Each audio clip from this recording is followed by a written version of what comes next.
The room smelled like champagne and cut lilies. Applause rose and fell in polite waves. I stood near the balcony doors, glass untouched in my hand, watching my wife accept a promotion she'd been chasing for years.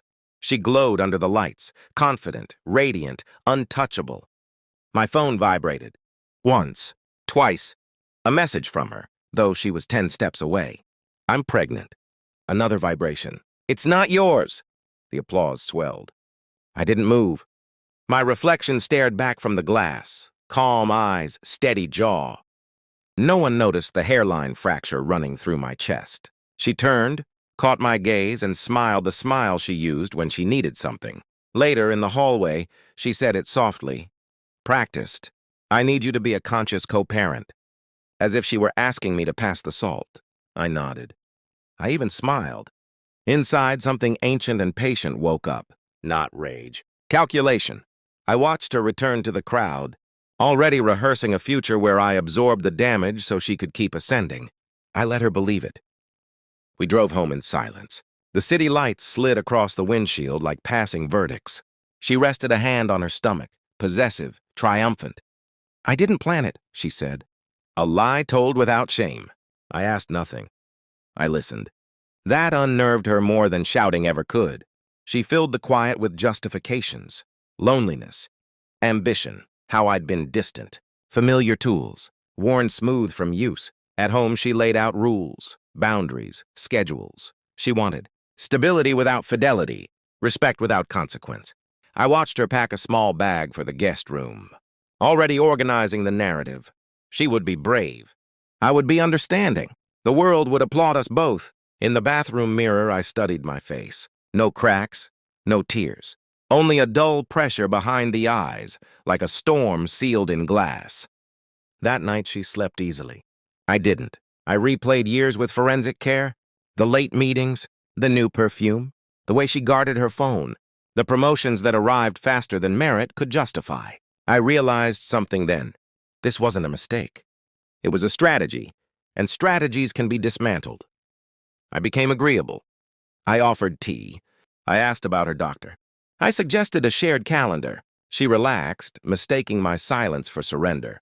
While she slept, I audited our life. Phone records told stories she never would, midnight calls, a number saved under a woman's name that wasn't a woman.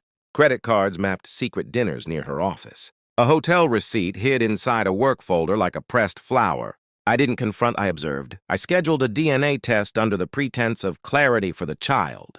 She praised my maturity to her friends.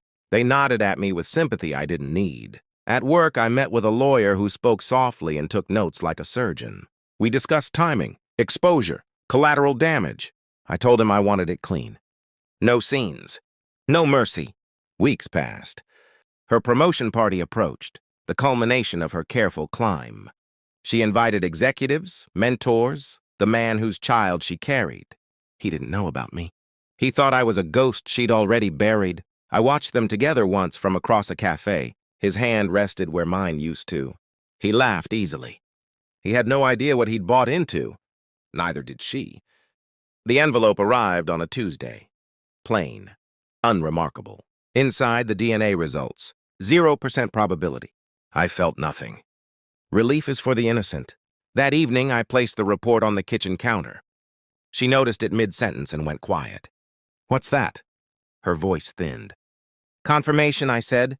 She read it. Her hand trembled. The room filled with the sound of her breathing, fast, panicked. I told you. I raised a finger. She stopped. I asked one question. Does he know? Tears came then. Not for me. For herself. For the structure collapsing around her. She reached for me.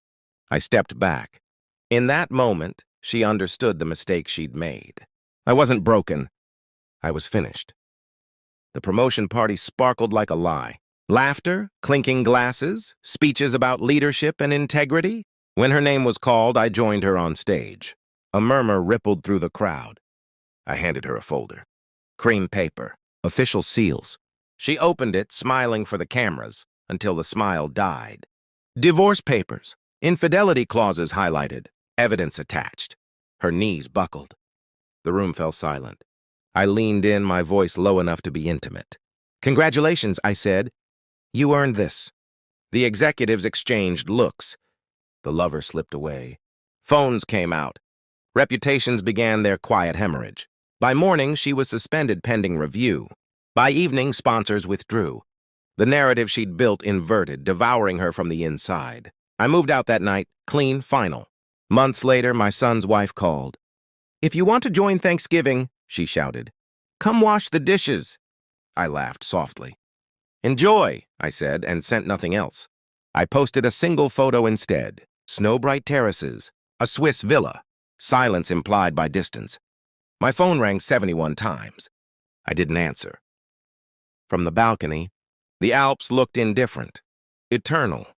They didn't care about betrayal or greed, or small people shouting into phones. I poured a drink and watched the sun bruise the mountains purple. I thought of my wife. How quickly power turns on those who confuse. Admiration with immunity. I thought of entitlement dressed as family. I felt no triumph, only precision. I had removed myself from their games, from their expectations, from the hunger that feeds on compliance. Some losses look like freedom when you stop lying to yourself. I set my phone face down and let it be quiet. For the first time in years, nothing was demanded of me, and that was the most brutal victory of all.